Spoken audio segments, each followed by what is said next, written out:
Om Agyanatimirandasya Gyananjana Shalakaya Chakshuram Militam Dena Tasmai Shri Gurave Namaha. Shri Chaitanya Manobhishtam Stapitam Dena Bhutale Swayam Rupa Katahmayam Dadati Swapadantikam Vandeham Sri Guru Sri Yuta Padakamalam Sri Gurun Vaishnavamscha Sri Rupam Sagrajatam Sahagana Raghunatham Vitam Tam Sajivam Sadvaitam Sadvatutam Parijana Sahitam Krishna Chaitanya Devam Sri Radha Krishna Padan Sahagana Lalita Shivishakan Vitamscha He Krishna Karuna Sindo Dinabando Jagatpate Gopesha Gopika Kanta Radha Kanta Namostute Tapta Kanchana Gaurangi Radhe Vrindavaneshwari Vrishabhanusute Devi Pranamami Hari Priye Vancha Kalpatarubhyascha Kripa Sindhubhya Evacha Patitanam Pavanebhyo Vaishnavebhyo Namo Namaha. Jaya Shri Krishna Chaitanya Prabhu Nityananda Sri Advaita Gadadhara Shivasadi Gaura Bhaktivinoda. Hare Krishna, Krishna Krishna, Hare Hare, Hare Rama, Rama Rama, Hare Hare. Shrivas Pandito Dhiman Yapura Narado Munihi Parvatyo Munivaro Ya Asin Narado Priyaha. Shri Rama Pandita Shriman Tatkanishta Sahodaraha. Nam Pika Vraje Tatri Stanya Tatri Stata Pura Saiveyam Malini Naomi Shrivas Grihini Mata.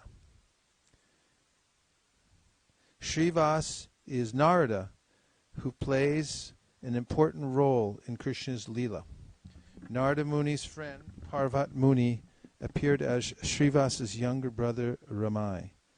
Shrivas's wife Malini Devi was Krishna's wet nurse in Vraja, Ambika, from the Gora Gonadeshi Deepika.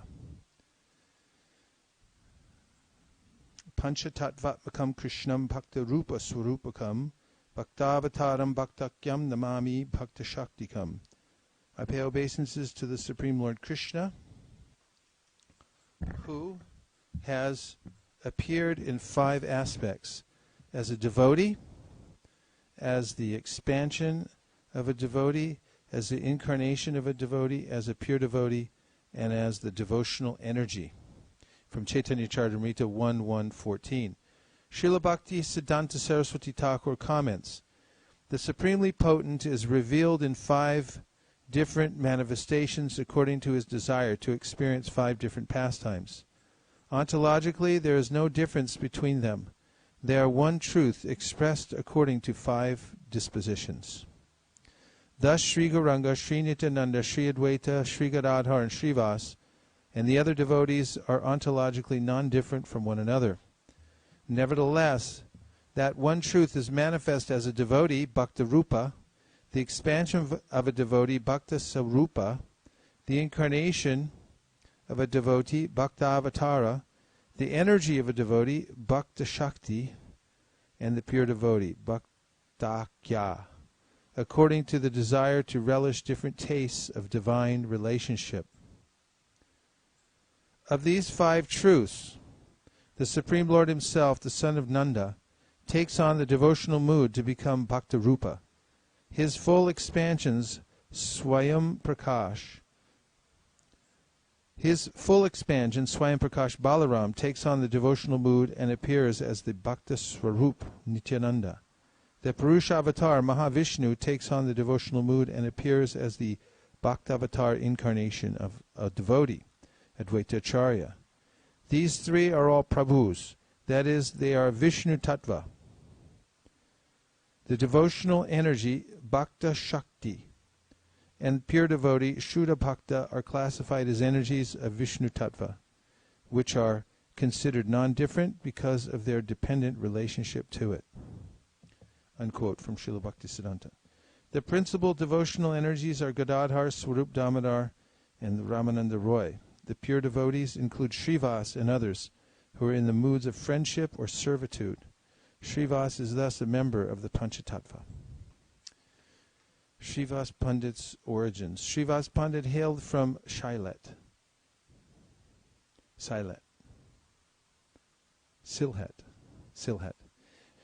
Srivas Pandit hailed from Sylhet. He later came to live in Navadvip, where he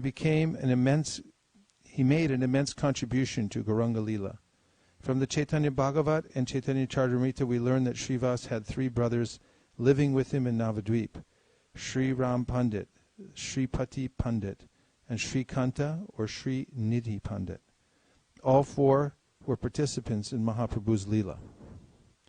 Gaudiya Vaishnav Adidan cites Prema Vilas in saying that Srivas's father was a Vedic Brahmin of the name Sri Jaladhar Pandit. Srivas was the second of 5 sons. The eldest son, Sri Nalini Pandit, had a daughter named Narayani, the mother of the author of the Chaitanya Bhagavat, Vrindavan Das. Narayani's husband, Vaikuntha Das Vipra, died while she was pregnant with Vrindavan Das. So she left her husband's house in Kumara Hut, Halisahar, and came to live with Srivas in Navadvip. Srivas and Nimai Pandit. During his student life, Nimai would engage Gadadhar and Mukunda and other devotees in debate, first defeating all their arguments and then showing them how they could have been defended. The devotees were astonished at his prowess, but thought that his learning would bear fruit only if he became a devotee of Krishna. Nimai would pay obeisances to devotees such as Srivas whenever he saw them, and they in turn would bless him, saying, "May you have devotion to Krishna." One day Srivas Pandit was out walking when he encountered Nimai on the street. He said, "People study in order to become devotees of Krishna. What is the use of all their studies if they do not become devotees? Don't waste your time. Start worshipping Krishna as soon as possible." Mahaprabhu felt joy, great joy, on hearing such words from the mouth of his own devotee and answered, "You are a devotee. By your mercy, I will surely have devotion for Krishna someday." Even though they could not help but be attracted to Nimai, the devotees were unable to recognize him as their own worshipable Lord due to the force of his Yoga Maya, Leela Shakti. This is a most astonishing and attractive pastime. Nimai becomes a devotee. When Mahaprabhu returned from Gaya, he began to display all the symptoms of one who is intoxicated with love of God. Though nothing could have been more auspicious than this, Sachi Mata became terrified, thinking that her son had gone mad. Word of her anxiety came to Srivas, and he came to see her in Nimai. When Srivas came near him, Mahaprabhu was immediately overcome with divine ecstasy on seeing a devotee of Krishna. When he had recovered, the Lord said, "Everyone thinks I have gone crazy.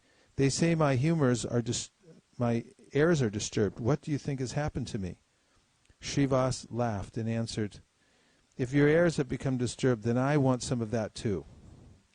I see that powerful devotional feelings have entered your body. This means that Krishna has been merciful to you."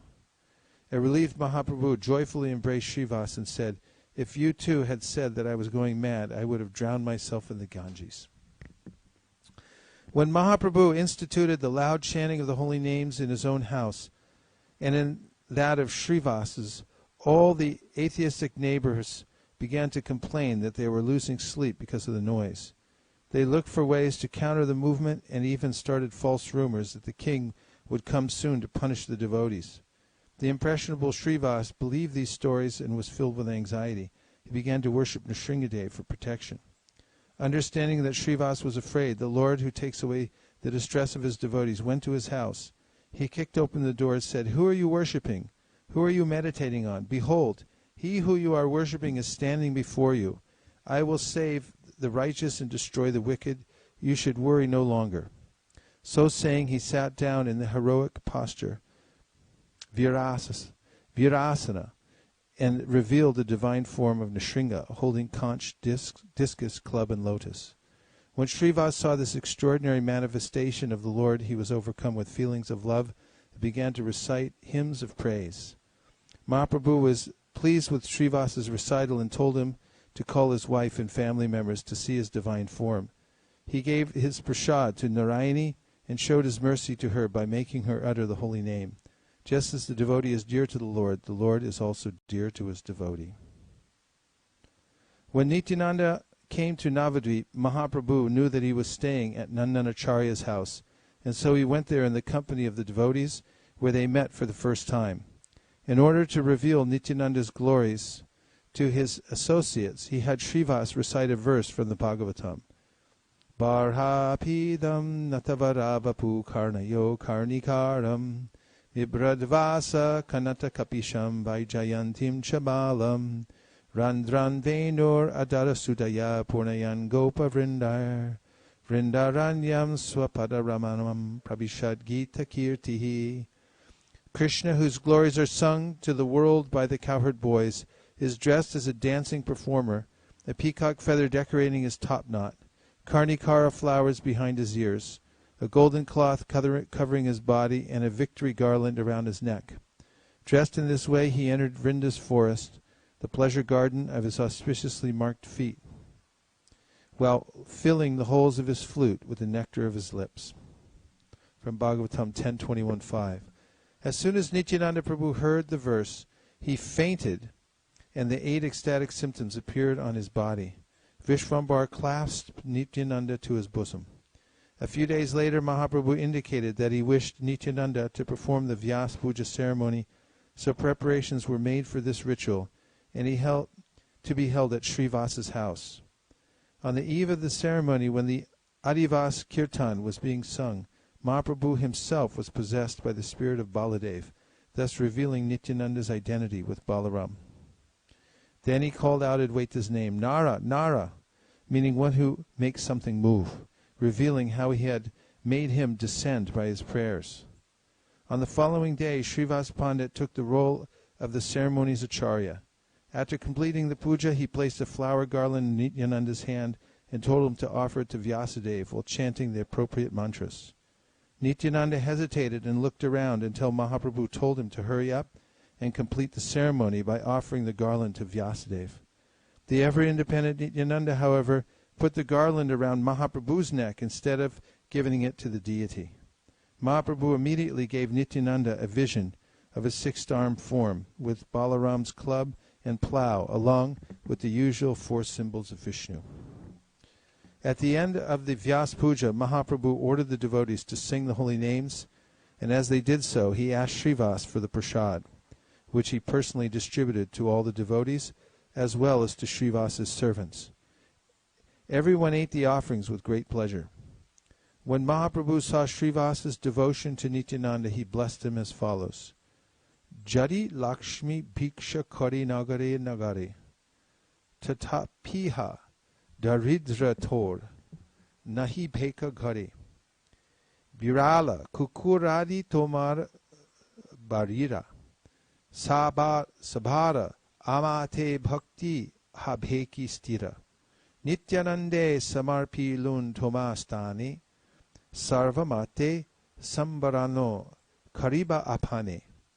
Even if the goddess of fortune should be forced to beg from town to town, there will never be any poverty in your home. Even the dogs and cats in your home will have enduring devotion to the Lord. I have turned Nityananda over to you, so take responsibility for him. From the Chaitanya Bhagavat 2.8, 20 through 22. Krishna Kirtan at Srivasangan. When Mahaprabhu desired to begin his Sankirtan pastimes, he held them in the house of Srivas with only his intimate associates present. It all began on an Ekadashi, with Mahaprabhu revealing many transformations of ecstatic love as soon as the chanting began. Shri Hari Vasare Hari Kirtan Vidhan Nritya Aram Bila Prabhu Jagatera Pran Punyavanta Shrivasangane Shubharambha Uttila Kirtana Dhvani Gopal Govinda. The scriptural injunction is that one should engage in Hari Kirtan on Ekadashi evening, also known as Hari Vasara. On that night, Mahaprabhu, the life of the world, began to dance. This auspicious beginning for the Sankirtan movement took place in the pious Srivas courtyard, where in the pious Srivas's courtyard, where the sound of Krishna's names, Gopal and Govinda, rose to the sky. That verse is also from the Chaitanya Bhagavat. Mahaprabhu ordered that the doors should remain closed, and the wicked and hard-hearted persons who were refused entry began to criticize Mahaprabhu and his devotees. Mahaprabhu's followers ignored their insults and continued to ecstatically sing the holy names, just as the long night of the Rasalila seemed to the gopis to last only a few moments. The nights of Kirtan at Srivasa's house seemed brief to Mahaprabhu and his followers. At the end of one such night, Mahaprabhu placed all the Shalagram Shilas on his lap and sat down on the altar, where he revealed his divine nature in a wonderful form and accepted all the food offerings given to him by his devotees. On another occasion, Mahaprabhu engaged in his Mahaprakash Leela, the pastime of the Great Epiphany, at Srivasangan. This is recounted in chapter 9 of the Chaitanya Bhagavat's Madhyakanda. On that occasion, he withdrew his devotional mood, stopped all his divine chances, and openly revealed his divinity, sitting on Vishnu's throne for 21 hours. At his signal, the devotees performed the Abhishek ceremony reserved for the King of Kings, according to the scriptural regulations. The devotees made their offerings of flowers and gifts of Mahaprabhu, stretched out his feet.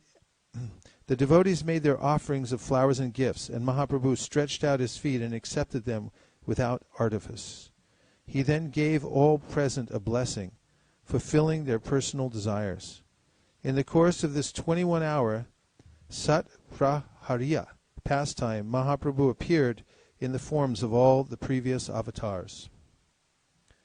One evening, Srivasa's mother-in-law hid in a corner of the courtyard from where she hoped to be able to see the Lord's Sankirtan pastimes. Being the indweller in all beings, the Lord was aware of her presence and kept repeating to his companions that on that day he felt no joy in singing the holy name. This was very disquieting to the devotees who, suspecting that some outsider might be hiding there, started to search through the house. When Srivas found his mother-in-law, he was mortified, and taking her by the hair, led her out of the courtyard. Only those who have received the mercy of Sri Chaitanya Mahaprabhu have the right to witness his pastime. Big difference, right? Between hand and hair. On another occasion, a certain brahmachari who subsisted on milk alone asked Srivas for permission to see Mahaprabhu's kirtan. Srivas knew that he was sattvic in his habits, and so he invited him in. Srivas had the brahmachari hide inside the house, but Mahaprabhu, the indweller in all beings, was well aware of what was taking place. He said, "I don't know what is wrong with the kirtan today, but I am feeling no pleasure in it. I think there must be an outsider here somewhere." Srivas became afraid and said, "A brahmachari who takes only milk asked if he could watch you dance. He was so eager, and I knew him to be austere, so I let him in." Mahaprabhu became angry and answered, "One cannot attain devotion to Krishna without surrendering to him, and certainly not by eating a milk diet and engaging in other superficial austerities. Make him leave." The Brahmin fearfully left the house, but still asked if he could have a partial look at the Lord. The most merciful Lord called him to his side and placed his lotus feet on his head, telling him not to make a show of his austere practices out of pride. When Mahaprabhu put on a play about Vrindavan pastimes at Chandrasekhar's house in Mayapur, Srivas played the part of Narada Muni. Advaita took on the role of the clown, or Vidusaka, and Haridas Thakur played the police officer. Mahaprabhu himself played Krishna's wife, Rukmini, and then the Adyashakti, while Nityananda played the part of an old woman. The Lord sat on the altar in the mood of the goddess of fortune Lakshmi, and later as the mother of the universe. In a spirit of affection for his devotees, he gave them his breast to drink from. Offenses to Srivas. Mahaprabhu's kirtans went on at Srivas's house with the doors locked every night for a full year. During this time, many non-devotee Brahmins tried to make fun of Mahaprabhu and his associates. Several of these Prashandis became envious because they were unable to see what was going on and insulted the devotees. One of them was a Bhattacharya Brahmin named Gopal Chapala, who decided to destroy Srivas's reputation by placing a plate of offerings intended for Kali on his doorstep. These included liquor and meat, red hibiscus, jaba pool, that's what we used to have growing out here, flowers, and red sandalwood. In the morning, when Srivas opened the door, he saw these items and started to laugh. He loudly proclaimed, "Look, everyone, I'm a Shakta. I've been worshipping the goddess all night long." His better-behaved neighbors were pained to see what had taken place. They removed the offering items and then purified the doorstep with cow dung. As a result of this offense to Srivas, Gopal Chapala was afflicted with leprosy. One day when Mahaprabhu came to the banks of the Ganges to bathe, Gopal Chapala approached him and prayed to be freed from his disease. Mahaprabhu angrily answered him, "O sinners, enemy of the devotees, I will not save you. I will have you eaten by worms like this for 1,000,000 births. You made it seem as though Srivas had worshipped Kali, so you will dwell for 1,000,000 lifetimes in the hell known as Raurava." That's from the Chaitanya Charitamrita. After Mahaprabhu had taken sannyas, he came once to Kulia, the site where offenses are forgiven. Kulia is the present-day town of Navadvip, also known as Koladvip. This time when Gopal Chapala begged him again to be forgiven, Mahaprabhu was compassionate and told him to ask forgiveness of Srivas Pandit. One has to ask forgiveness of the very devotee one is offended if one wishes to be freed of the offense. When Srivas forgave Gopal Chapala, he was liberated from the effects of his offense. The unfortunate Devananda Pandit, though a great lecturer on the Srimad Bhagavatam, was devoid of devotion. One day Srivas Pandit went to listen to him lecture, and being a great devotee was deeply affected by the Bhagavat's verses and started to cry in midst of the assembly. Devananda's students, who were all Pashandis, forcibly dragged Srivas outside for disturbing the audience. Even though he saw his students acting in this way, Devananda did nothing to stop them. Thus he too became an offender to a Vaishnav. Mahaprabhu later roundly rebuked Devananda for his inaction on this occasion. However, Devananda had the good fortune to come into the association of Rakeshwar Pandit, who taught him Chaitanya Mahaprabhu's true identity. He thus became sorry for the offense he had committed and received Mahaprabhu's mercy. According to the Gaura Gonadeshi Dipika, Devananda is Nanda Maharaj's court Pandit, Bandari Muni, in Vrajalila. The Qazi tries to break up the kirtan. Mahaprabhu was always Mandana.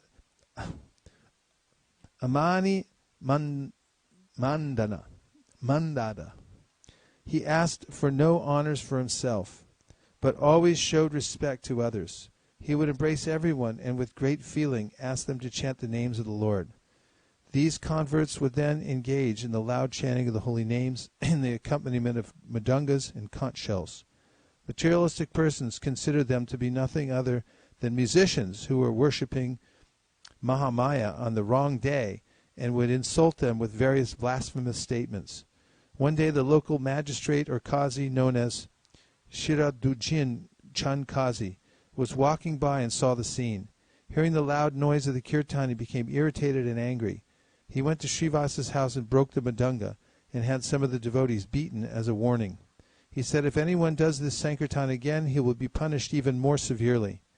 This prohibition brought great satisfaction to all the Pashandis of the town, and they joyfully continued to mock the devotees. When Mahaprabhu received word of the incident, he became very angry. He ordered the devotees to take torches and musical instruments and join him for a demonstration against the Qazi's edict.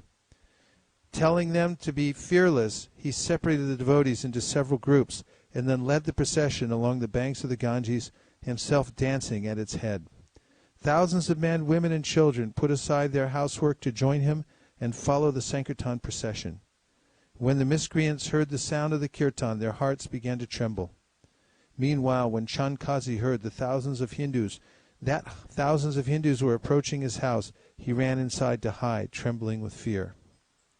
Upon his arrival, Mahaprabhu asked some respectable persons from the neighborhood to kindly inform the Qazi that he was there and that he meant him no harm. When the Qazi heard the polite way in which Mahaprabhu had addressed him, he was attracted and came outside. He addressed Mahaprabhu as nephew, since by village relationship he was Nilambar Chakravarti's brother. After a few moments of cordial conversation, the Qazi recounted the following story. The night that I broke the Madanga, I had a dream in which I saw a most frightening figure, half man, half lion. He came and sat on my chest and threatened to rend it asunder the way I had broken the drum. When he saw how afraid I was, he calmed me down and told me that he would forgive me if I promised never to interfere with the kirtan again. Chandkazi then showed the scratch marks that had been imprinted on his chest by Nrsingadev's claws. He then promised that neither he nor anyone from his family would ever stop Sankirtan again. He also became Mahaprabhu's devotee. The tomb of Chandkazi is in Bamanpukur, by which stands a very old Goloka chump tree. Both Hindus and Muslims offer their respects to the tomb of the Chandkazi. More kirtan pastimes at Srivasangam. After a night of kirtan at Srivasa's house, when Mahaprabhu returned to external awareness, he would go with all the devotees to bathe in the Ganges. Sometimes the devotees would ceremonially bathe the Lord at Srivasangan. One of Srivasa's servant girls named Dhuki would watch Mahaprabhu's ecstatic dancing with tears in her eyes. She also performed the service of filling jugs of water from the Ganges for Mahaprabhu's morning bath. One day Mahaprabhu observed her devotion and was pleased. He changed her name from Dhuki, unhappy, to Sukhi, happy. Another day, Srivasa's only son died while Sankirtan was being performed in his house. Srivasa was afraid that the sounds of mourning from the women's quarters would disturb Mahaprabhu while he was engaged in singing the holy names. So he went directly into the house and tried to quiet the women by explaining spiritual truths to them. When they still didn't stop their loud lamentations, Srivasa threatened to throw himself into the river and drown if they did not stop making noise. This had the desired result. Later on that night, however, the kirtan came to a stop, and Mahaprabhu said, "Something doesn't seem right. Has some tragedy taken place in the Pandit's house?" Srivasa answered, "How can anything be wrong when I have your smiling face in my home?"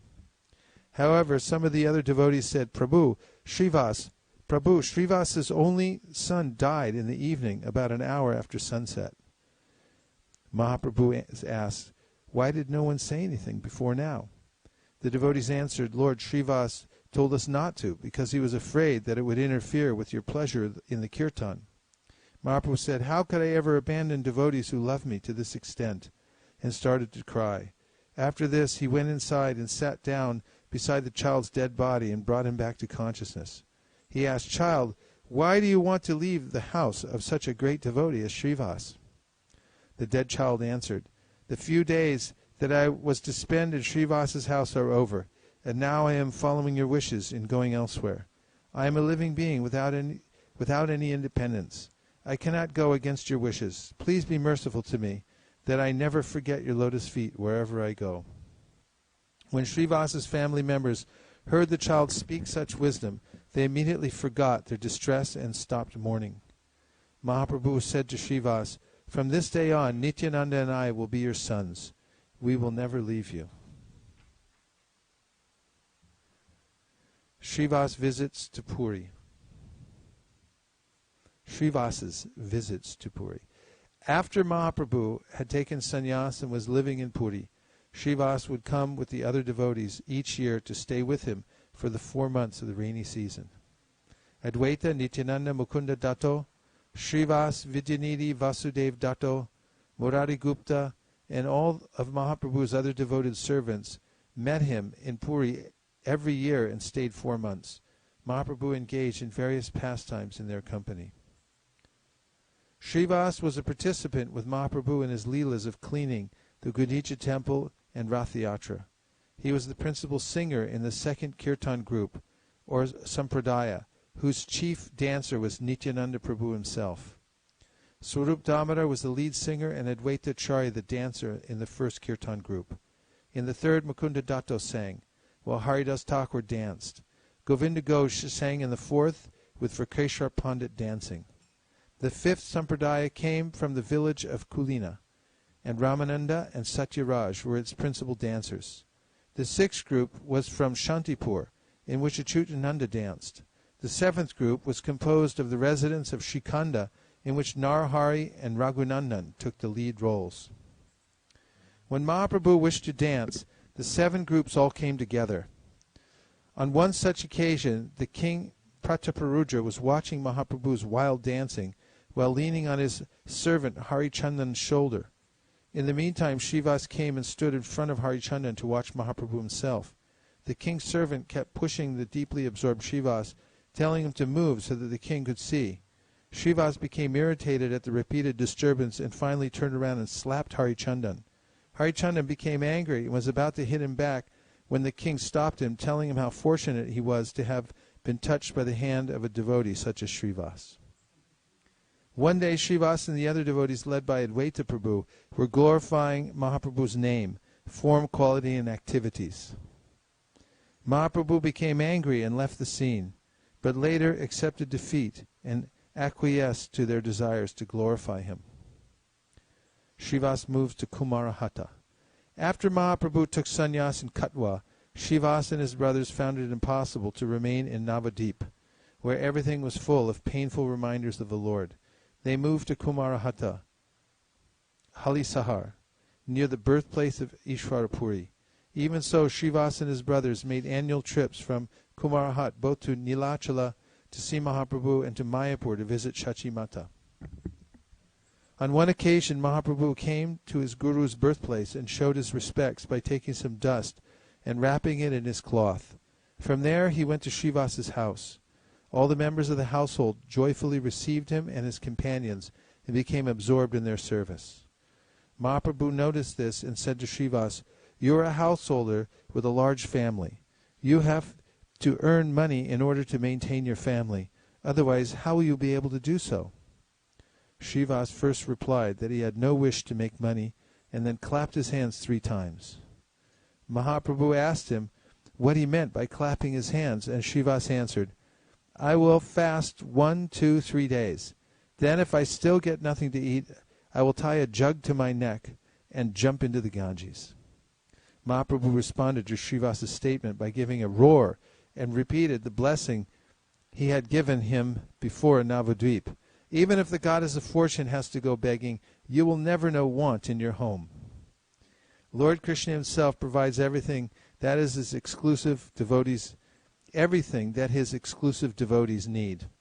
Ananyas chintayanto mam ye jana paripasite tesham nityabdiyuktanam yogakshemam bahamyaham. I personally assume the whole responsibility of acquiring and protecting the necessities for my fully dependent devotees who are always absorbed in thoughts of me and worship me exclusively. From the Gita 9:22.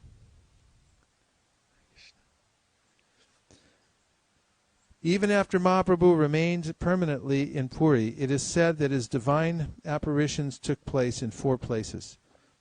In Sachi Devi's house, wherever Nityananda was dancing, in Srivas's kirtan, and in the home of Raghava Pandit. These apparitions took place because the Lord is naturally attracted by the love of his devotees. Srivas Pandit's appearance day is the 8th day of the waning moon, Krishna Ashtami. Happy Krishna Ashtami, everyone.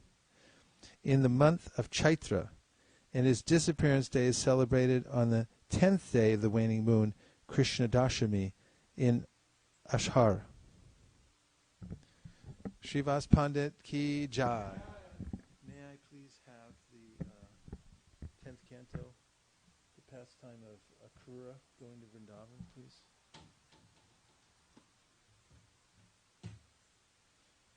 Jaya Radha Madhava Kunda Bihari.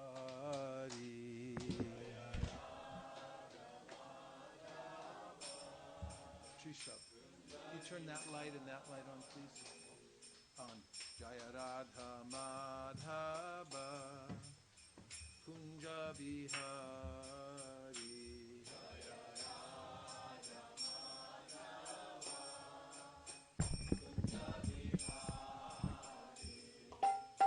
Gopi Jana Ballabha Girivardhari.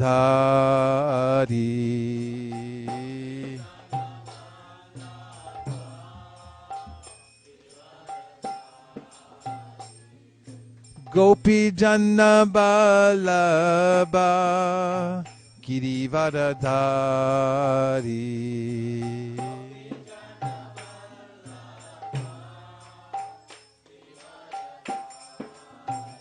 Yashodanandana Vrajajanarandana.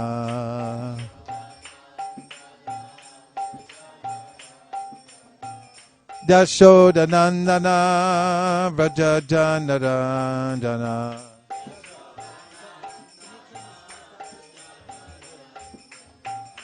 Yashodanandana Vrajajanarandana.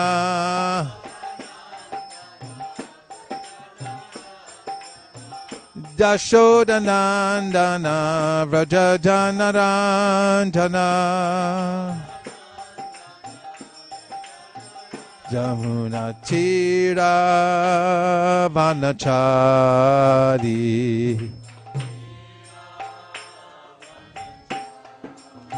Jamuna Tira Vanachari.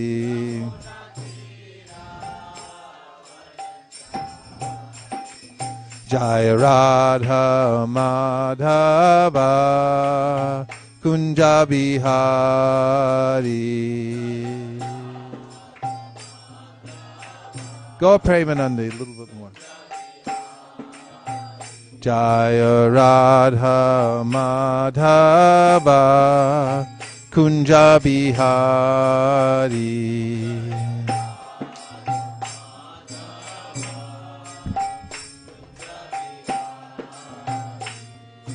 Gopi Jana Ballabha Girivardhari.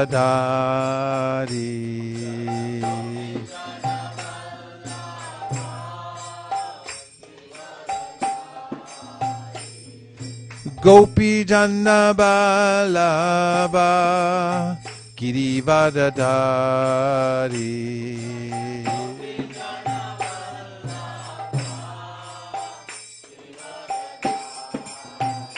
Yashodanandana Vrajajanarandana.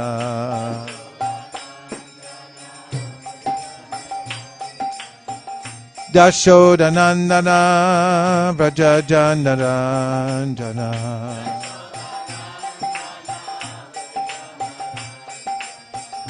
Yashodanandana Vrajajanarandana. Jamuna Tira Vanachari.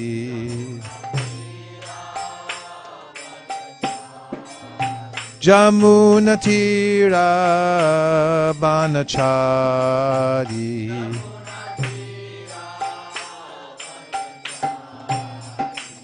Jaya Radha Madhava Kunja Bihari.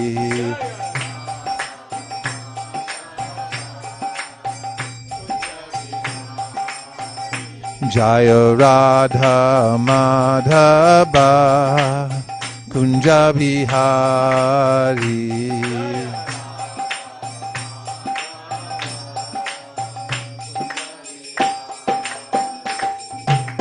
Gopi Jana Ballabha Girivardhari.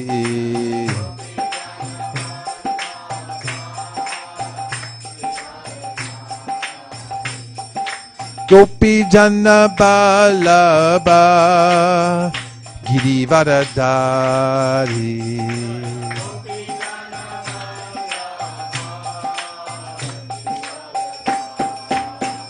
Jashodanandana Vrajajanaranjana.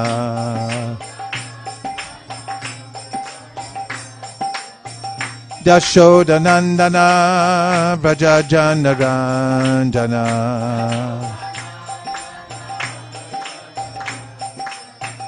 Jashodanandana Vrajajanaranjana.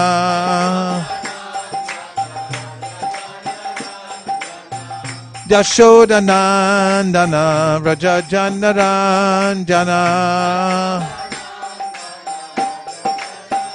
Jamunatira Vanachari. Jamunatira Vanachari.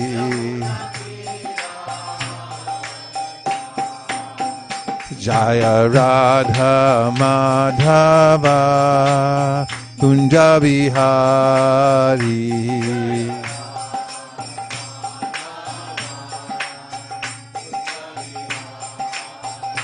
Jaya Radha Madhava Kunja Bihari.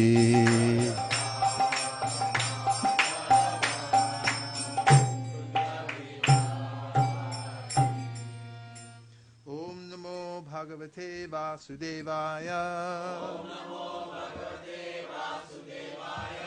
Om Namo Bhagavate Vasudevaya.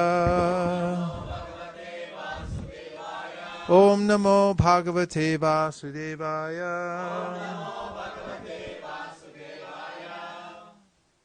Why do you sit over here?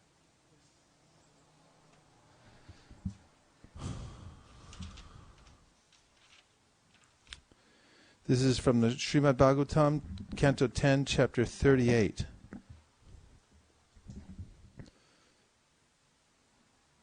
Yeah, it's okay.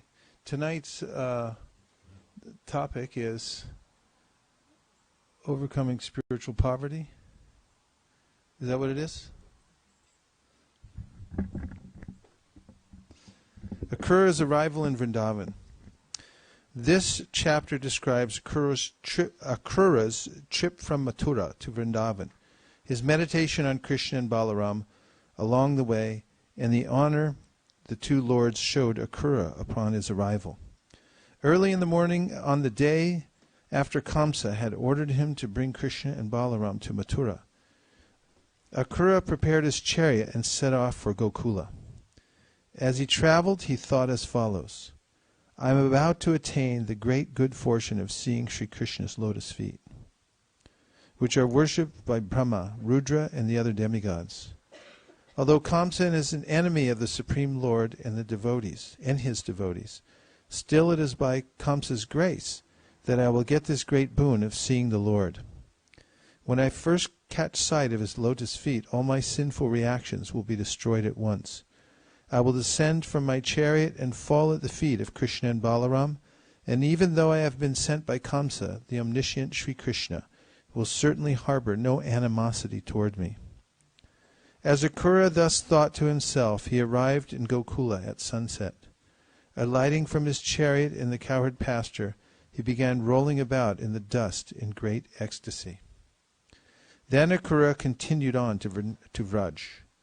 When he saw Krishna and Balaram, he fell at their lotus feet, and both the lords embraced him. Afterward, they brought him to their residence, inquired from him about the comfort of his trip, and honored him in various ways, offering him water for washing his feet, arghya, a seat, and so forth.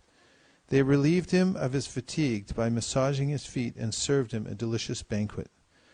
Maharaj Nanda also honored Akrura with many sweet words.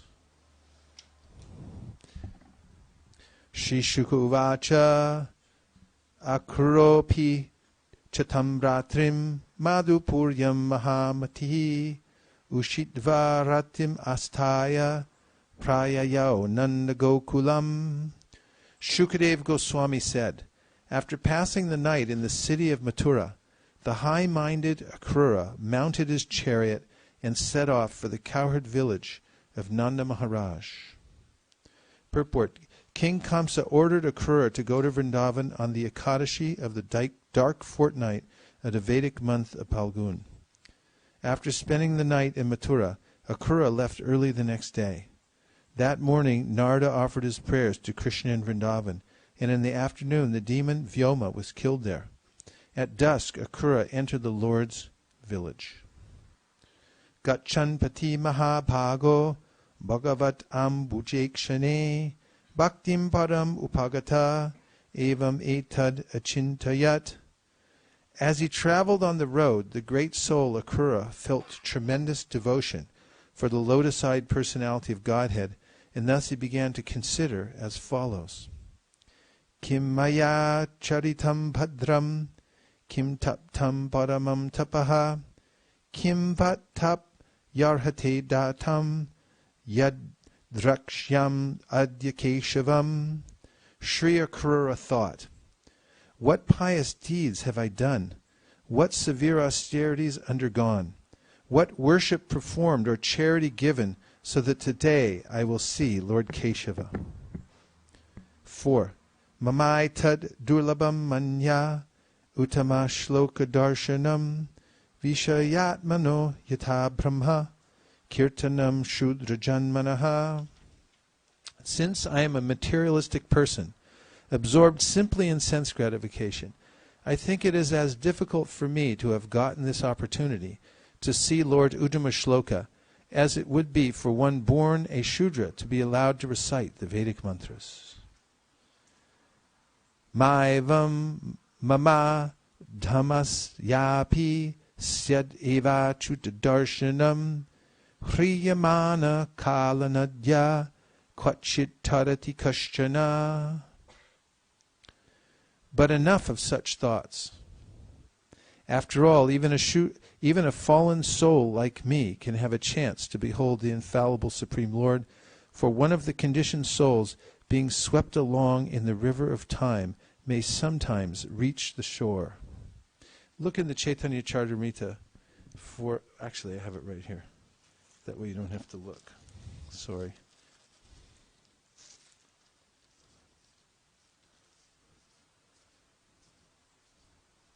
Puja, grab Madhya Lila 19th chapter, verse 236. Madhya 19, 236. Bhavite bhavite Krishna spuraya antare. Krishna kripaya agnya pai rasha shindu pare. When one thinks of Krishna constantly, love for him is manifest within the heart. Even though one may be ignorant, one can reach the shore of the ocean of transcendental love by Krishna's mercy. Please repeat. Bhavite bhavite Krishna spuraye antare. Bhavite bhavite Krishna spuraye antare. Krishna kripaya agnapaya Rasha Shindupare.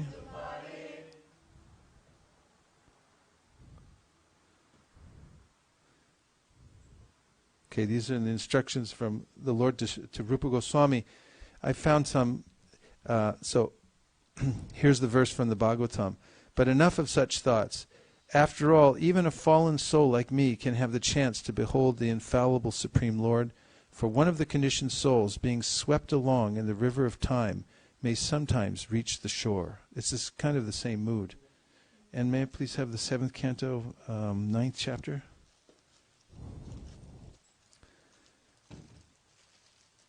Text number 6. Mamadya mangalam nashtam palavam shchaiva me bhavaha yan namase bhagavato yogi dhyayangri pankajam.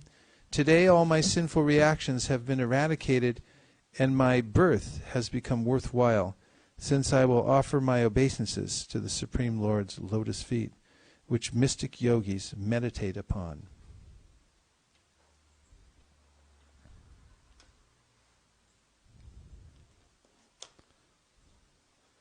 Thank you.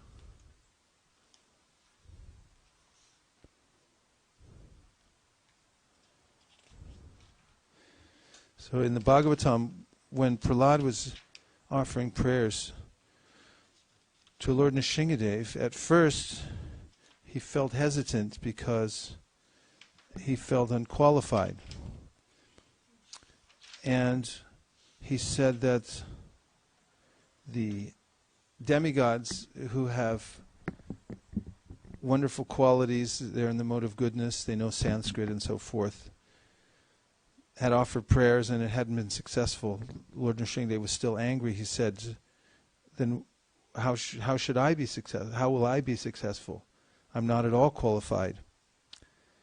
And then Manyedana Bijana Rupa Tapao Shatojas Teja Prabhava Bala Purusha Balash Teja Prabhava Bala Purusha Bhuti Yoga Naradanaya Hi Parasa Paramsa Pumso Naradanaya Hi Bhavanti Parasya Pumso Bhaktyatu Tosha Bhagavan Gajayutapaya. Then he said that one may possess all kinds of good qualities and wealth and physical strength, diligence, and so forth. But he said, I don't think any of these qualify one to glorify the Lord properly. And then he remembered Gajendra, Bhaktya Tutosha Bhagavan Gajayutapaya. And he said that Gajendra was an elephant. And because he sincerely offered his love through his prayers to the Lord accepted them. And he was satisfied. The Lord was satisfied. Bhaktya Tutosha Bhagavan. Tutosha Bhagavan. He satisfied Bhagavan. Bhaktya. Through what? Bhakti. So this is the only qualification by which one can satisfy the Supreme Personality of God. It doesn't matter what one's external circumstances are. But if one has that touch of bhakti, then one can satisfy the Lord. Then he said that if one is simply sincere,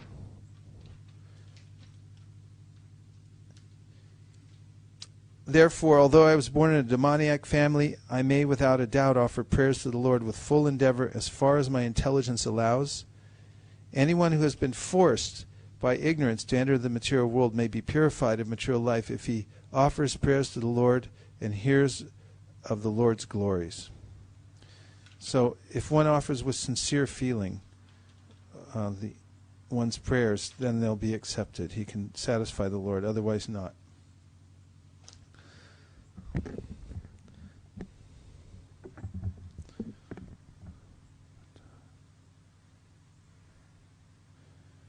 Kamso bata yakritame chyanugraham drakshengri padmam prahito munahare kritvatarasya duratvavam tama purve tayanyanaka mandala twisha.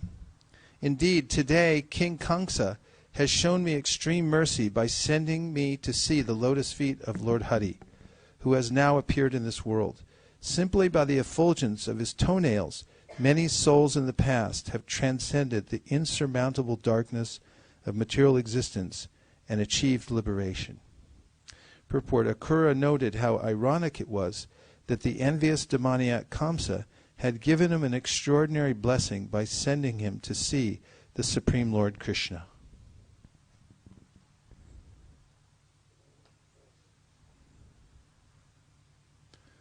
Text 8. Those lotus feet are worshipped by Brahma, Shiva, and all the other demigods, by the goddess of fortune, and also by the great sages and Vaishnavas. Upon those lotus feet the Lord walks about the forest while herding the cows with his companions, and those feet are smeared with the kumkum from the gopis' breasts. Surely I shall see the face of Lord Mukunda, since the deer are now walking past me on my right. That face, framed by his curly hair, is beautified by his attractive cheeks and nose, his smiling glances, and his reddish lotus eyes. Purport: Akura saw an auspicious omen, the passing of the deer on his right, and thus he felt sure he would see the Supreme Lord Krishna. 10. I am going to see the Supreme Lord Vishnu, the reservoir of all beauty, who by his own sweet will has now assumed a human-like form to relieve the earth of her burden. Thus there is no denying that my eyes will achieve the perfection of their existence. He is the witness of material cause and effect, yet he is always free from false identification with them. By his internal potency he dispels the darkness of separation and confusion.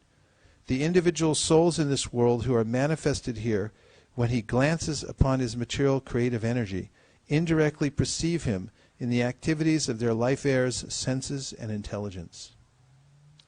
Purport. In this verse, Akura establishes the all-powerful position of the Supreme Lord, whom he is about to see in Vrindavan. The false concept of separation from the Lord is described in the 11th canto of the Bhagavatam, 11.237. Bhayam dvitiya binibeshita syad ishad apetasya viparyosmriti. Although all existence emanates from the Absolute Truth, Krishna, we imagine a second thing, this material world, to be entirely separate from the Lord's existence. With this mentality, we try to exploit that second thing for our sense gratification. Thus, the psychological underpinning of material life is the illusion that this world is somehow separate from God and therefore meant for our enjoyment. It is ironic that the impersonal philosophers in their radical renunciation of this world claim it to be utterly false and totally separate from the Absolute. Unfortunately, this artificial attempt to divest the world of its divine nature, or in other words, its relation to God, does not lead people to utterly reject it, but to try to enjoy it. While it is true that this world is temporary and thus, in one sense, illusory, the mechanism of illusion is a spiritual potency of the Supreme Lord. Realizing this, we should immediately desist from any attempt to exploit this world. Rather, we should recognize it as God's energy. We will actually give up our material desires only when we understand that this world belongs to God, and it is therefore not meant for our selfish gratification. The word abhiyate refers here to a process of surmising the presence of the Lord through meditative introspection. This process is also described in the 2nd canto of the Bhagavatam 2.35. Bhagavan sarvabhuteshu lakshita swatmanahari drishya buddhyadibir drashta lakshaner anumapakai. The personality of Godhead, Lord Shri Krishna, is in every living being along with the individual soul, and this fact is perceived and hypothesized in our acts of seeing and taking help from the intelligence. Akura states that the Lord is free from the egoistic pride afflicting ordinary embodied souls. Yet the Lord appears to be embodied like everyone else, and therefore someone might object to the statement that he is free of egoism. Srila Vishwanath Chakravarti Thakur comments on this puzzle as follows. How can we distinguish between being free of false ego and being afflicted by it? If a living entity is situated in a body, argues the objector, he will encounter the unhappiness and confusion that occur within it, just as a person living in a house, whether he be attached to it or not, cannot avoid experiencing the darkness, warmth, and cold that occur within it. This objection is answered as follows. By his internal potency, the Lord dispels the darkness of ignorance along with the separateness and bewilderment it produces. Text 12. All sins are destroyed and all good fortune created by the Supreme Lord's qualities, activities, and appearances, and words that describe these three things animate, beautify, and purify the world. On the other hand, words bereft of his glories are like the decorations on a corpse. Purport. Srila Sridhar Swami brings up the following possible objection. How can one who is devoid of ordinary ego, who is fully self-satisfied, engage in pastimes? The answer is given here. Ready for the answer? How ready are you? Yes. Like about a 2 on a scale of 1 to 10? Yes. Lord Krishna acts on the pure spiritual platform for the pleasure of his loving devotees, not for any kind of mundane gratification. Text 13. The same Supreme Lord is descended into the dynasty of the Sattvatas to delight the exalted demigods who maintain the principles of religion. He has created. Residing in Vrindavan, he spreads his fame, which the demigods glorify in song and which brings auspiciousness to all. Today I shall certainly see him, the goal and spiritual master of the great souls. Seeing him brings jubilation to all who have eyes, for he is the true beauty of the universe. Indeed, his personal form is the shelter desired by the goddess of fortune. Now all the dawns of my life have become auspicious. Then I will at once alight from my chariot and bow down to the lotus feet of Krishna and Balaram, the supreme personalities of Godhead. Theirs are the same feet that great mystic yogis striving for self-realization bear within their minds. I will also offer my obeisances to the Lord's cowherd boyfriends and to all the other residents of Vrindavan.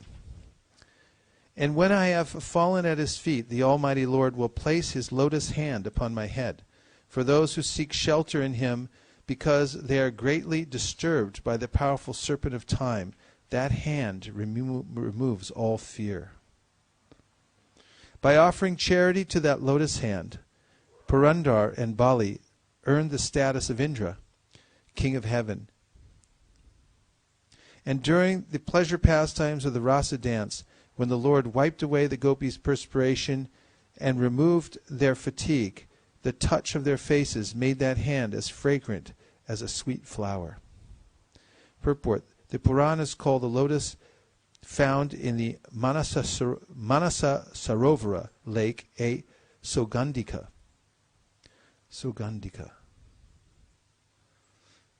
Lord Krishna's lotus hand acquired the fragrance of this flower by coming in contact with the beautiful faces of the gopis.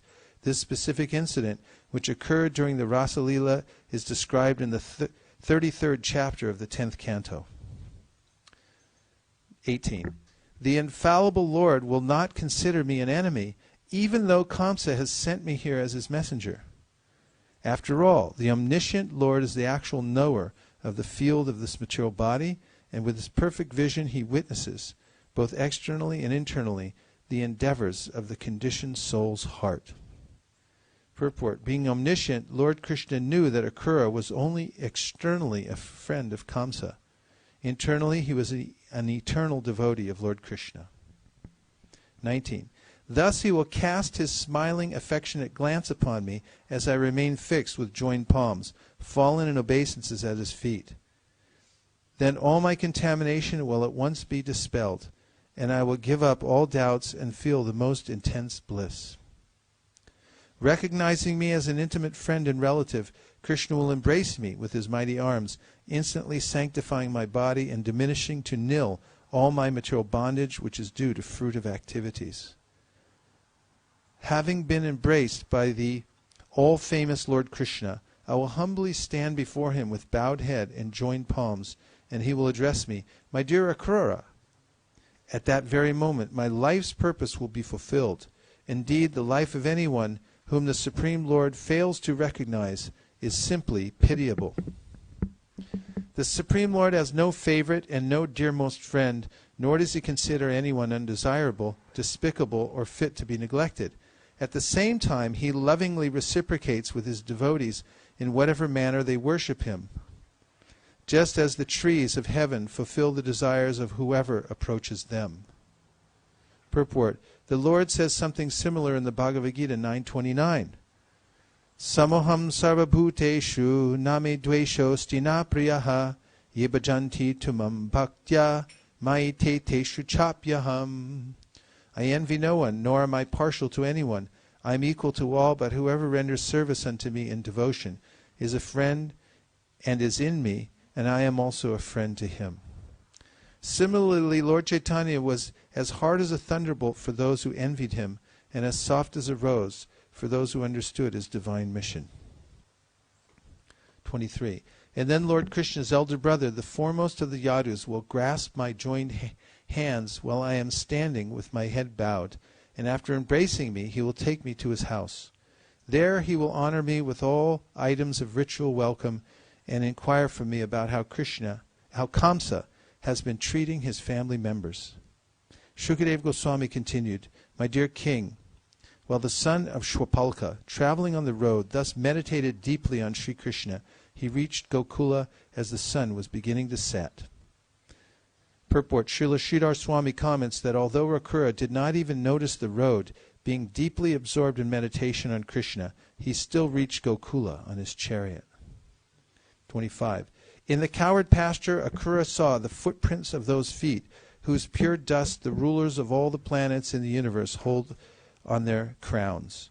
Those footprints of the Lord, distinguished by such marks as the lotus, barley corn, and elephant goad, made the ground wonderfully beautiful. Increasingly agitated by ecstasy at seeing the Lord's footprints, his bodily hairs standing on end because of his pure love, and his eyes filled with tears, Akrura jumped down from his chariot and began rolling about among those footprints, exclaiming, "Ah, this is the dust from my master's feet." The very goal of life for all embodied beings is this ecstasy, which Akrura experienced when, upon receiving Kamsa's order, he put aside all pride, fear, and lamentation, and absorbed himself in seeing, hearing, and describing the things that reminded him of Lord Krishna. Purport: Srila Vishwanath Chakravarti explains that Akrura gave up fear by openly showing his love and reverence for Krishna, even though he or his family might have been punished by the angry Kamsa. Akrura gave up his pride in being an aristocratic member of society and worshipped the cowherd residents of the simple village of Vrindavan, and he gave up lamenting for his house, wife, and family, which were in danger from King Kamsa. Giving up all these things, he rolled in the dust of the lotus feet of God. Text number 28 through 33. Akrura then saw Krishna and Balaram in the village of Raj, going to milk the cows. Krishna wore yellow garments, Balaram blue, and their eyes resembled autumnal lotuses. One of those two mighty armed youths, the shelters of the goddess of fortune, had a dark blue complexion, and the other's was white. With their fine-tuned faces, they were the most beautiful of all persons. As they walked with the gait of young elephants, glancing about with compassionate smiles, those two exalted personalities beautified the cow pasture with the impressions of their feet, which bore the marks of the flag, lightning bolt, elephant goad, and lotus. The two lords, whose pastimes are most magnanimous and attractive, were ornamented with jeweled necklaces and flower garlands, anointed with auspicious fragrant substances, freshly bathed and dressed in spotless raiment. They were the primeval supreme personalities, the masters and original causes of the universes, who had for the welfare of the earth now descended in their distinct forms of Keshava and Balaram. O King Parikshit, they resembled two gold-bedecked mountains, one of emerald and the other of silver, as with their effulgence. They dispelled the sky's darkness in all directions. Akrura, overwhelmed with affection, quickly jumped down from his chariot and fell at the feet of Krishna and Balaram like a rod. The joy of seeing the Supreme Lord flooded Akrura's eyes with tears and decorated his limbs with eruptions of ecstasy. He felt such eagerness that he could not speak to present himself, O king.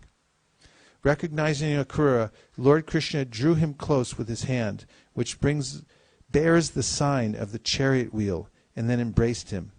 Krishna felt pleased, for he is always benignly disposed towards his surrendered devotees. As Akrura stood with his head bowed, Lord Shankarshana, Balaram, grasped his joined hands, and then Balaram took him to his house in the company of Lord Krishna. After inquiring from Akrura whether his trip had been comfortable, Balaram offered him a first-class seat, bathed his feet in accordance with the injunctions of Scripture, and respectfully served him milk with honey. The Almighty Lord Balaram presented Akrura with the gift of a cow, massaged his feet to relieve him of fatigue, and then, with great respect and faith, fed him suitably prepared food of various fine tastes. Purport: according to Srila Vishwanath Chakravarti Thakur, Akrura went to Krishna's and Balaram's house on the 12th lunar day, on which one should not break a fast at night. However, Akrura dispensed with this formality because he was eager to receive food in the Lord's house. 40. When Akura had eaten to his satisfaction, Lord Balaram, the supreme knower of religious duties, offered him aromatic herbs for sweetening his mouth, along with fragrances and flower garlands. Thus Akura once again enjoyed the highest pleasure. Nanda Maharaj asked Akura, O descendant of Darshaha, how are all of you maintaining yourselves while that merciless Kamsa remains alive? You are just like sheep under the care of a butcher. That cruel, self-serving Kamsa murdered the infants of his own sister in her presence, even as she cried in anguish. So why should we even ask about the well-being of you, his subjects? Honored by Nanda Maharaj with these true and pleasing words of inquiry, Akura forgot the fatigue of his journey. Thus end the purports of the humble servants of His Divine Grace A.C. Bhaktivedanta Swami Prabhupada to the 10th canto, 38th chapter of Srimad Bhagavatam, entitled Akura's Arrival in Vrindavan. So we notice that in the Akura's journey to see Lord Krishna, he was remembering Krishna and also reconciling the fact that although he had been sent by Kamsa to bring Krishna and Balaram to Mathura for no good purpose, Kamsa was up to no good, and Akura was acting as his messenger. Still, he remembered that because Krishna is omniscient, that he would completely understand that he's going there only to see him and to render some service, and that he had no malintent whatsoever. And this is the real wealth of the devotees, to be connected to Krishna. The prayers of personified Vedas say that the living entity in the material world who has forgotten Krishna has forgotten his real wealth in life, and is like a homeless person who's living in complete poverty, while at the same time wearing around his neck an invaluable jewel. And someone may come along and point out to that person that you're wearing this jewel around your neck. What is that? And then the person suddenly remembers, oh, I'm not poor at all. I actually am very wealthy. And Sriman Mahaprabhu had also told the story to Sanatana Goswami about the astrologer Sarvagya, who visited a very poor man. And the poor man was suffering because he had no money and he had no means in life. And when the astrologer read his chart, he said, actually, this is a mistake, because although you were estranged from your father for many, many years, and your father has already died, he was the richest man in the whole country, and he left you his fortune when he died. And I can even tell you where to dig for the treasure, because I have such an accurate reading. It's nearby, and I can tell you exactly how to dig for it. And so Mahaprabhu asked the question, how long does it take for a poor man to suddenly feel wealthy, or to change his mood and countenance when he hears that he's no longer poor, that he's actually rich? Approximately how long? A millisecond? Not half an hour. As soon as he hears it. And Mahaprabhu compared this to the Vedas, the Shastras, that speak to us in such a way to remind us that we actually are not poor. As soon as I consider myself a resident of the material world, mamupeti punarjanma dukalayam shashvatam. This is the place of great misery. And the body that I've assumed is myself is subject to decay at every second. And it's also subject to complete destruction as well. And this is a cause for constant consternation, that I relate myself as a material body, which I'm not, and therefore I suffer. And also, Dvitiya, I see the shadow, which is this material world, a mere reflection of the spiritual world, to be a place for my enjoyment. And this is also endlessly frustrating because the material world is incompatible with the spiritual energy of the soul. And there's a way in which that frustration actually becomes a kind of wealth for the advancing devotee. And we hear about this in several pastimes in the Srimad Bhagavatam. Pingala, the prostitute, who was waiting one night for a suitor and didn't find one, and then as the night wore on, she became more and more frustrated, and then began to consider her condition in life and see that she was actually engaging in all kinds of low activities, and that actually this body wasn't even herself. And she felt frustrated and then disgusted with the interaction with the material energy. And in this is a great lesson that there's no happiness in the material world and that my fortune lies somewhere else. Now, in and of itself, frustration doesn't mean that someone will become self-realized or happy or spiritually wealthy. As Krishna says in the Bhagavad Gita, Chaturvida bhajante mam jana sukritino arjuna arto jignasa artarti jnanicha bharatarshapha. That 4 kinds of people who have sukriti, or some pious merit, turn to me when they're in distress, when they need money, when they're inquisitive, when they're in knowledge of the absolute truth. And this sukriti is gained by association with devotees.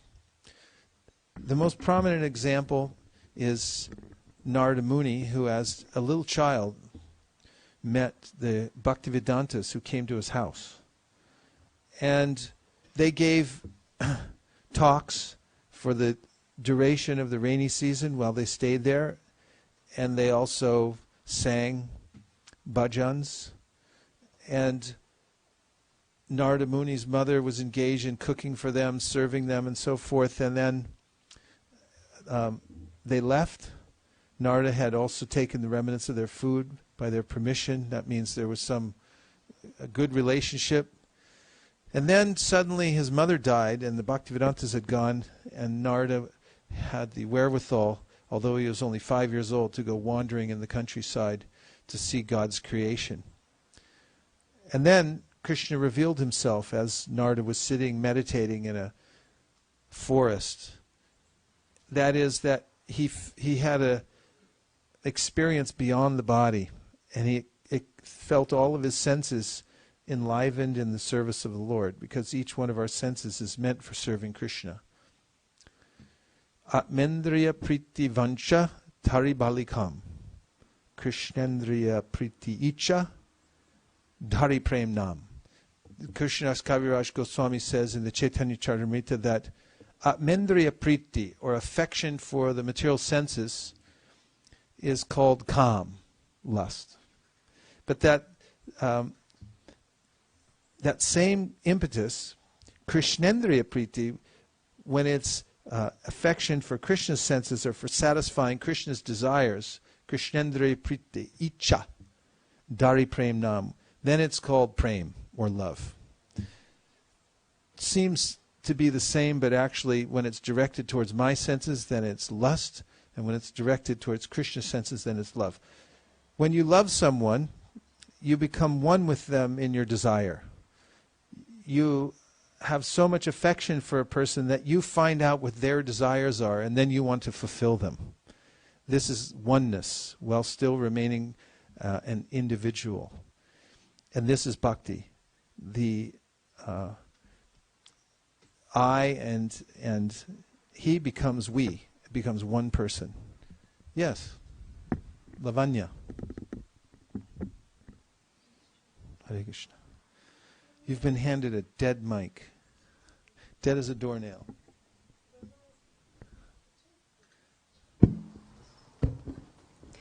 Guru Maharaj, when you said it's so easy to love someone, and then when you love someone, you become one with them. How do you love someone you cannot physically see, who doesn't move, who doesn't react to you? And because you're in a neophyte state, you only see the murti, or the picture, or the thought. You feel like it's a one-sided interaction. How do you love someone like that? Because in the material world, most things move. Yes, we love things, but with people, we want interaction. We want the other person to respond, and we respond. How does the same love work with the Lord? Gradually, by interacting with, oops, that can go off now because it's near the mic. One develops.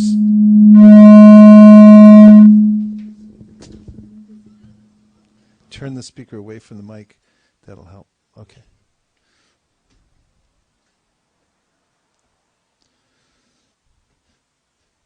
Krishna is a person. He does have senses, and he is with us all the time. In other words, it's not that Krishna is not fully manifest all the time. He is. It's just because I can't see him because of my own ignorance that I don't recognize my relationship with him. But as the ignorance is cleared, jnanena tutadagyanam yesham nashitamatmanaha tesham adityavajnanam prakashayati tatparam. Krishna says in the Gita that when that ignorance is cleared away, then my relationship then is revived. It's like when the sun lights up everything in the daytime. I can see clearly what's there. So Krishna is there, but because of my ignorance, I can't see him. And when I adjust my approach in life towards him and towards others, and my relationship with the world changes, then gradually he reveals himself to the devotee. Atashri Krishna namadi na bhaved grayam indriye sevam muhihi jivado swayameva spuratyada. That when one changes the way one uses one's senses, especially starting with the tongue, and one uses the tongue in the service of Krishna, then Krishna reveals himself to the devotee. And how does he reveal himself to the devotee? In various ways. We heard in the Chaitanya Charitamrita how, first of all, Krishnadas Kaviraj offers his obeisances to his spiritual masters. Vande Gurun Isha Bhaktan Ishan Isha Avatarakan Tat Prakasham Statach Shakti Krishna Chaitanya Samjakam. So first he says Vande Gurun, and he says that I offer my obeisance to my gurus. So Uddhava says in his prayers to Lord Krishna that no one can offer or have enough gratitude and offer enough appreciation to you because you appear internally as the Chaitya Guru to guide me, and externally you appear as the spiritual master or spiritual masters to guide me internally, externally. Once when the devotees were going to the beach to swim and things like that, and they came back and they were feeling a little guilty, and they told Prabhupada, we feel a little guilty, we're going to the beach, how can this be Krishna consciousness? Prabhupada said, Krishna is the light of the sun and the moon, Krishna is the ocean. He says in the Bhagavad Gita, how could you be in Maya? How could you not think of Krishna? And so Krishna's there with us all the time. He's never inattentive to us. He's our digestion. Krishna says in the 15th chapter of the Bhagavad Gita, Aham Vaishvanaro Bhutva, that I'm the digestion force. We can feel gratitude that Krishna is digesting the food. And then he says, Kavim Puranam Manushashitaram Anuraniyam Samanusmaredyaha Sarvasya Dataranam Achintya Rupam Aditya Varnam Tamasa Parastat. That Kavim, he's the original philosopher, the wisest of all. and he's the oldest. Anushashitaram is Supreme Controller.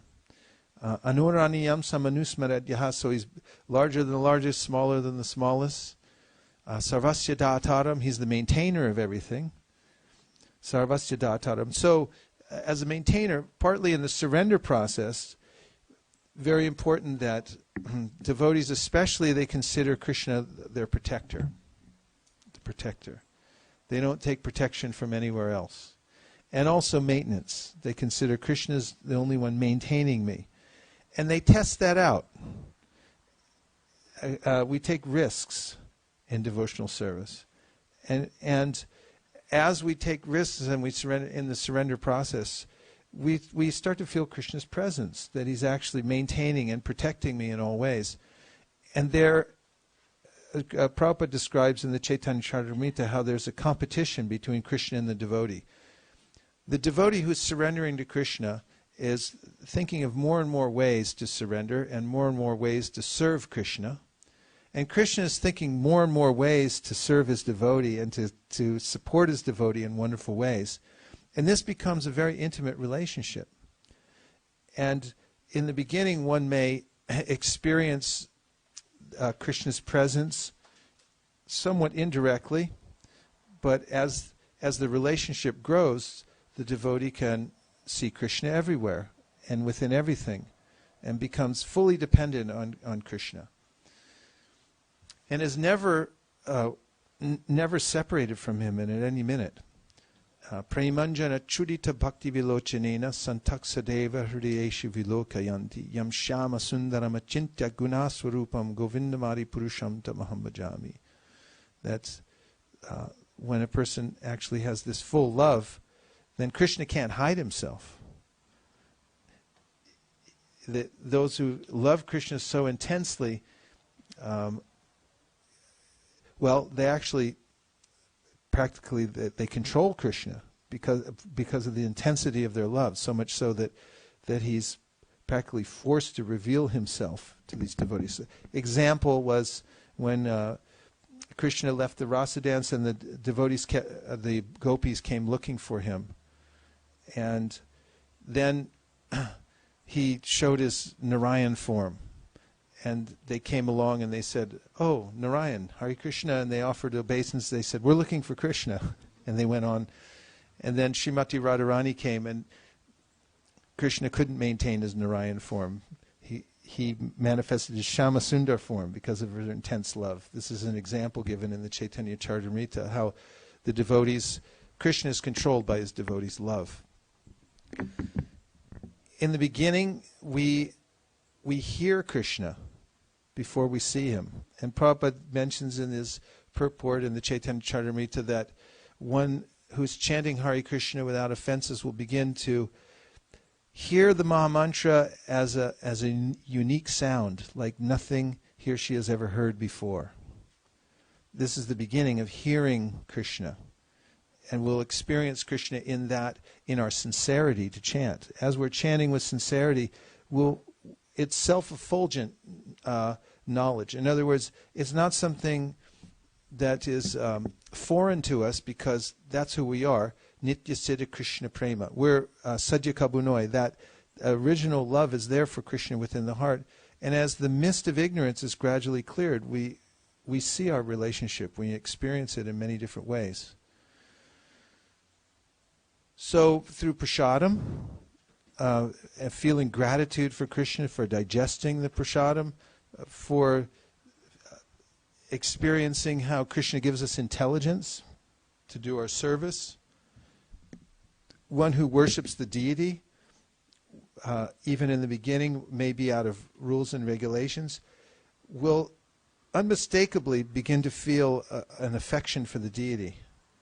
Otherwise, how would one go on worshipping day after day without affection? And Prabhupada mentions that, billions of people have gone to see Balaji over the years and given billions of dollars and so forth.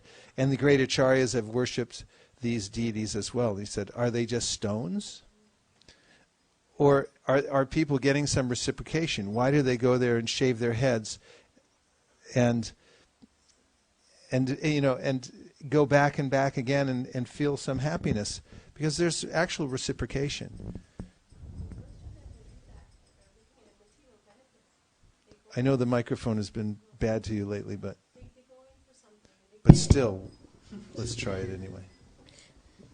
Most of the people who go into the temple, or they go in with a materialistic attitude. They go in, they see the deity, they believe that the Lord is But at least they're within there. the deity. I mean, materialistic attitude or not, they're going before Krishna. But when you go to the deity and you want nothing but interaction with the deity, then you have to wait and work on it.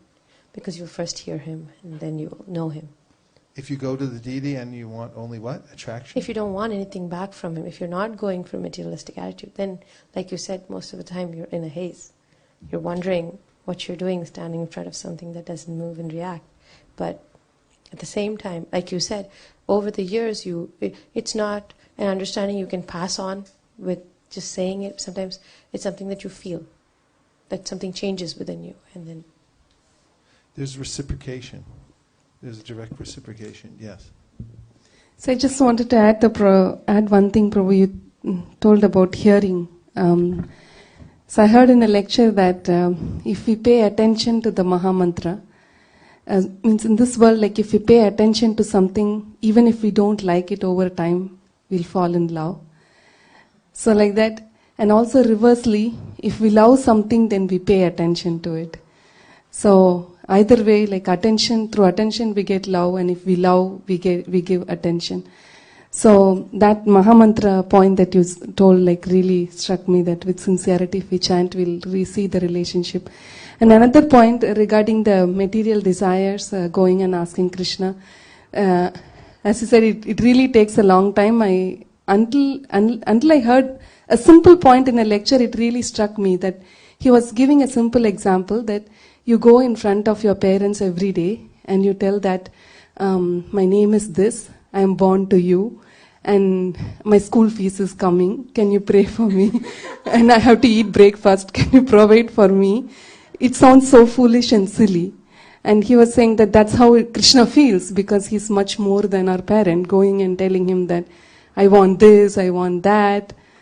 But we also read how Akrura is also thinking that he is a provider, he is omniscient and he knows everything. So I think that hearing process really helps us to purify over a period of time.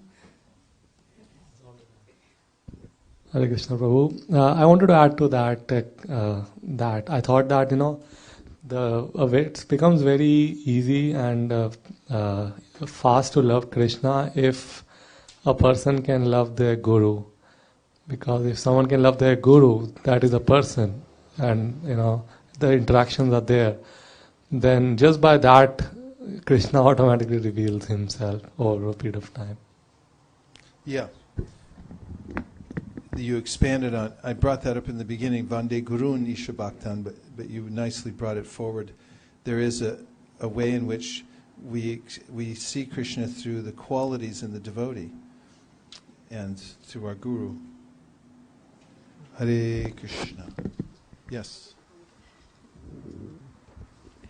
Maharaj, I just wanted to add about attraction towards the deities, and this is from personal experience.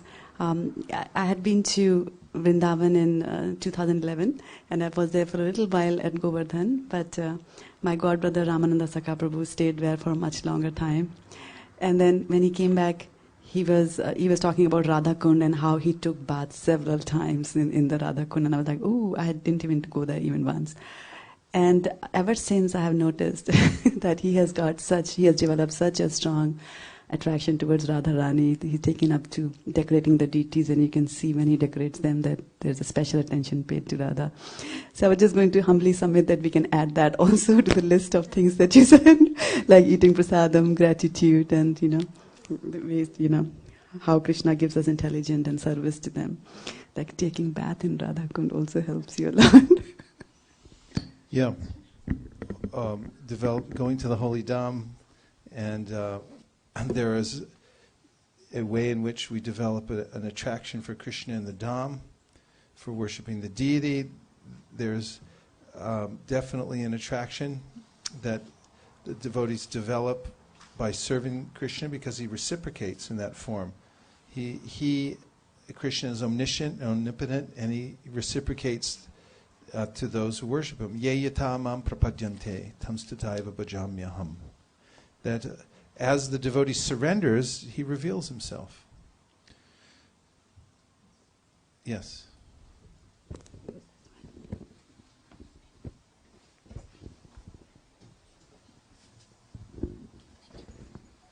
Hare Krishna, Prabhu.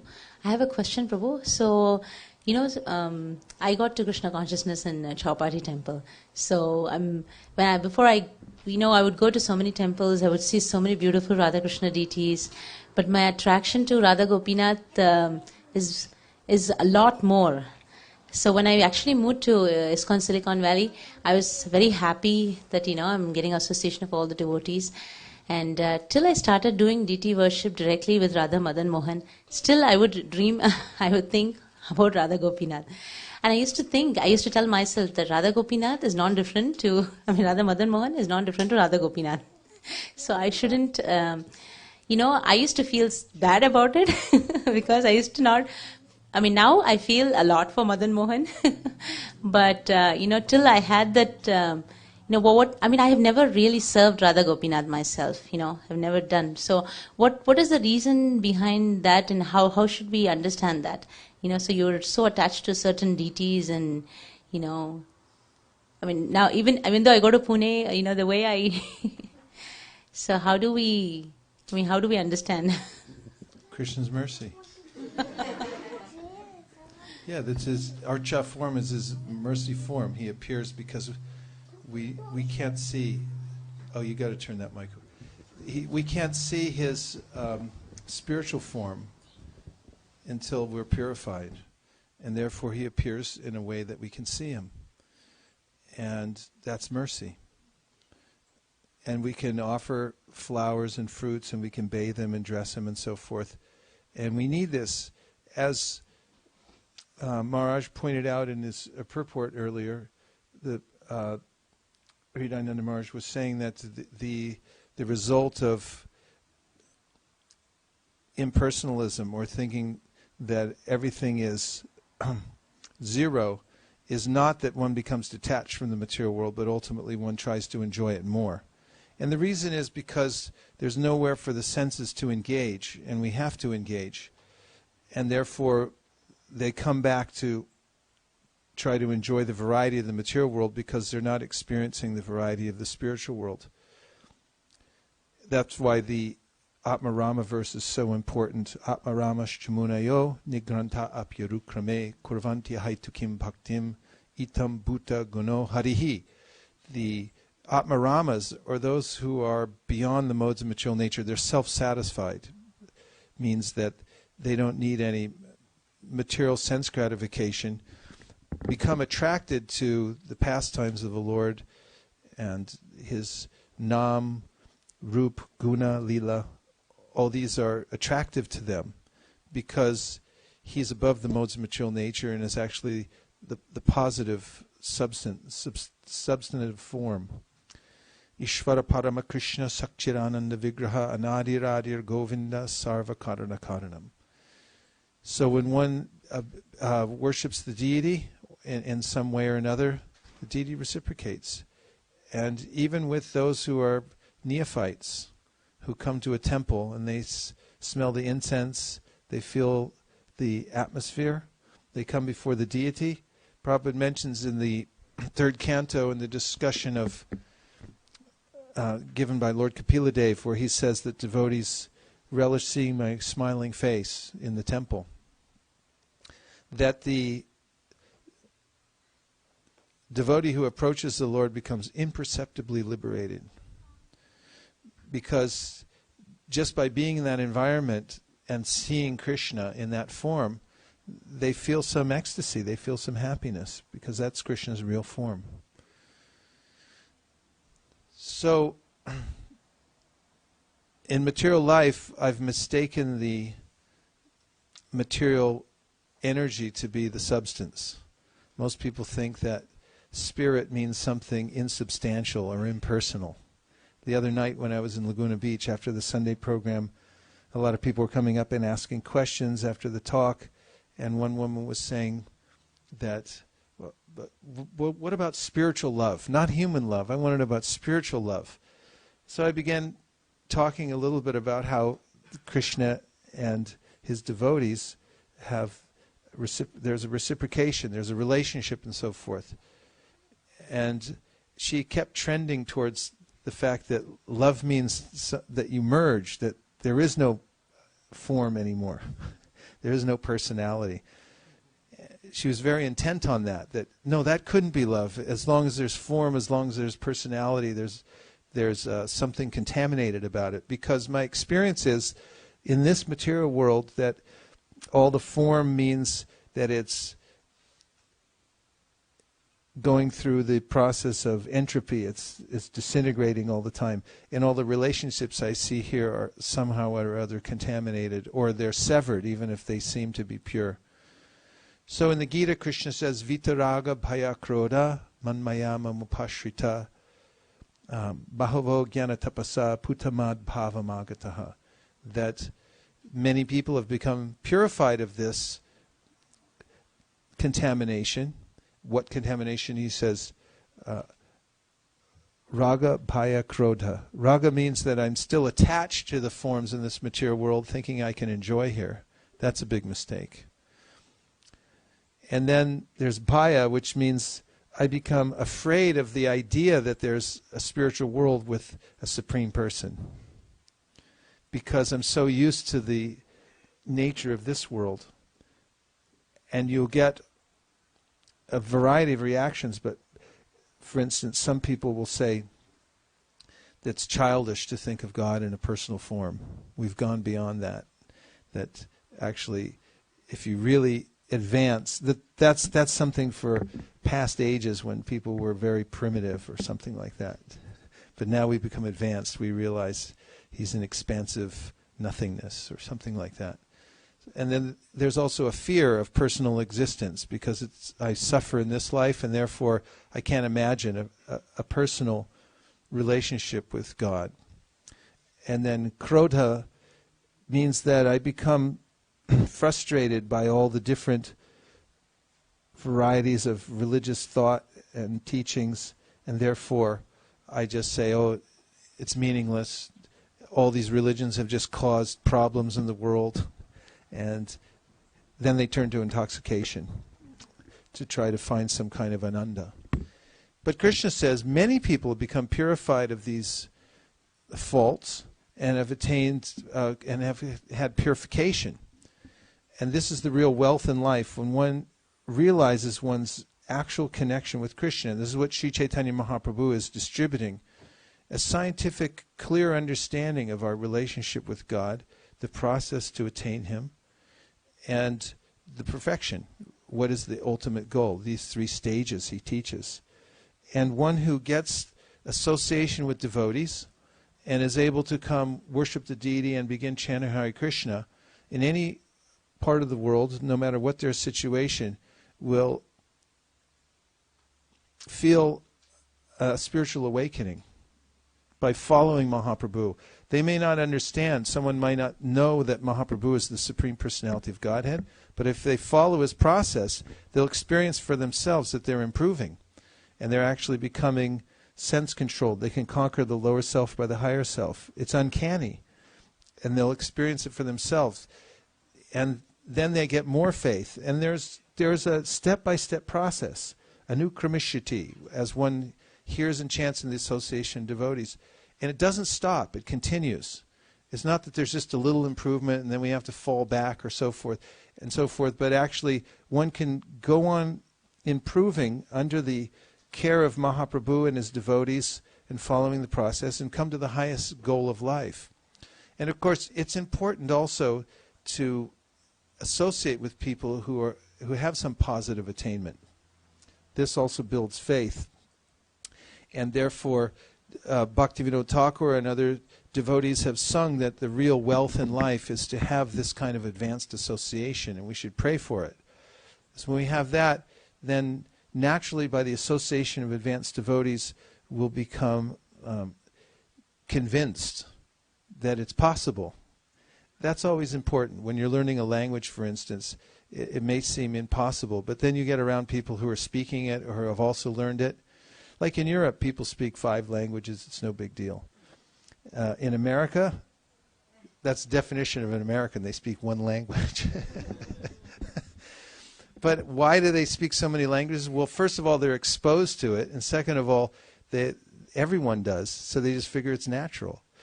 And when we're around advanced devotees, because of exposure, we'll begin to develop devotional habits and sentiments and so forth. And we'll also have confidence that this is altogether possible. I can control my senses. I can actually develop love for Krishna. And they see that when you see someone else tasting something, that you'll also want to taste it as well. And therefore, Chaitanya Mahaprabhu just recommends follow the process. Cheto Dharpana Marjanam means that the heart has to be cleansed. Bhava Mahadavagni Nirvapanam. And gradually the forest fire will go out. And Shreya Kairava Chandrika Vitaranam. There's a good fortune. Your real wealth in life awakens. You actually become rich and see that I have become completely wealthy by associating with Mahaprabhu and the holy names. And then one becomes greedy, just like a greedy materialist who can't sleep at night because he knows that he's got the formula and he can make a lot of money. Om Tat Sat. So now we're going to put away all the books in an efficient but respectful manner. And we're going to have an artik which starts in about 30 seconds. Gaur Premanande Adi Adibo.